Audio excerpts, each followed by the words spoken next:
if you're experiencing login errors on Revolut. This guide will help you troubleshoot and resolve the issues effectively. Follow these steps to regain access to your account.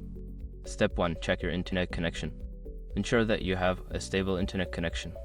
Try switching between Wi-Fi and mobile data to see if the issue persists. Step 2. Update the app.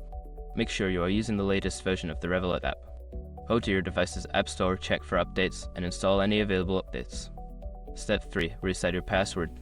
Before starting recovery, use the sroc.com link in the description to open the account recovery checklist generator and make sure your verification details are ready.